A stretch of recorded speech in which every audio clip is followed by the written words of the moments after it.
জার্মানির কমিউনিস্ট পার্টির অন্যতম প্রতিষ্ঠাতা, মার্ক্সবাদী তাত্ত্বিক নেত্রী ও নারী অধিকার আন্দোলনের বিশিষ্ট নেত্রী ক্লারা জেটকিনের জন্ম 5ই জুলাই 1857 সালে জার্মানির স্যাক্সনি প্রদেশে।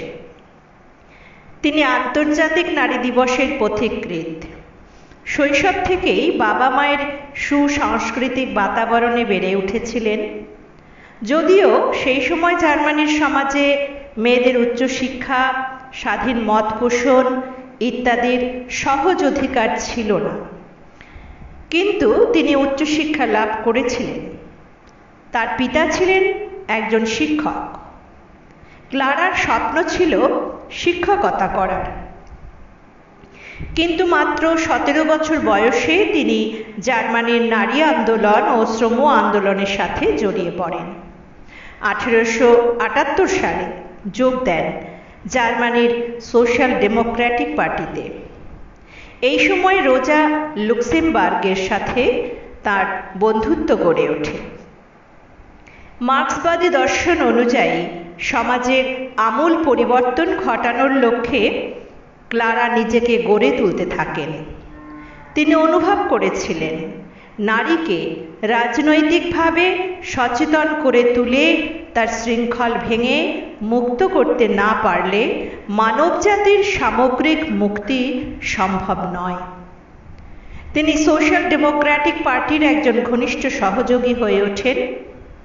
1882 সালে ক্লারা জুরিখ চলে যান এবং সেখান থেকে প্যারিসে নির্বাসনে যান, কারণ সেই সময় বিসমার্ক সমাজতন্ত্র বিরোধী আইন জারি করেন।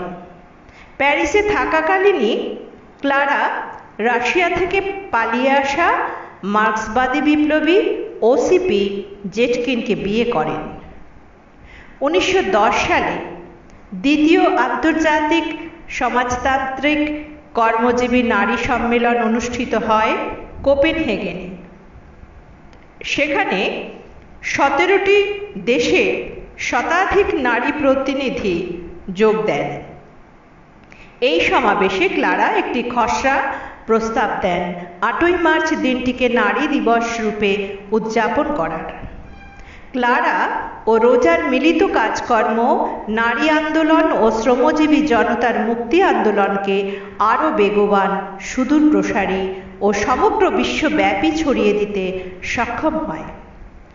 1891 সালে প্রকাশিত পত্রিকা ইকুয়ালিটিতে সম্পাদনার কাজ করেন।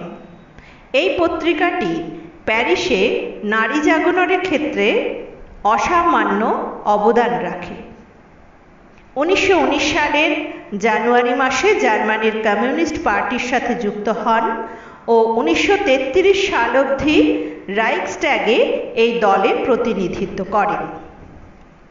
1920 সালে ক্লারা লেনিনের একটি সাক্ষাৎকার নেন, যার শিরোনাম ছিল দ্য ওমেন্স কোয়েশ্চেন। লেনিনকে প্রশ্ন করেছিলেন, এক দেশ থেকে অন্য দেশে যেতে পাসপোর্ট লাগবে কেন? সব দেশেই তো মানুষ বাস করে, মানুষের জগতে ভিন্ন ভিন্ন দেশ কেন?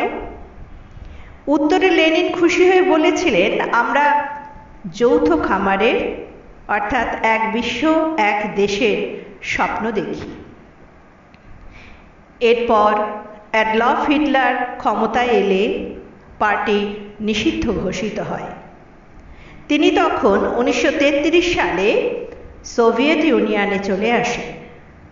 1933 সালে 20 জুন তিনি মস্কোয় শেষ নিঃশ্বাস ত্যাগ করেন। মস্কোর ক্রেমলিনে তাকে সমাহিত করা হয়।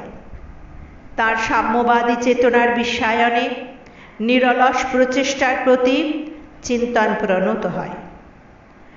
সমস্ত জাতি বর্ণ নির্বিশেষে এক বিশ্ব এক দেশ গড়ার স্বপ্ন দেখা ক্লারা জেটকিনের জন্মদিনে চিন্তনের শ্রদ্ধার্ঘ্য নিবেদন। বিশ্ব সাথে যোগে যেথায় বিহারো, সেইখানে যোগ তোমার সাথে আমারও।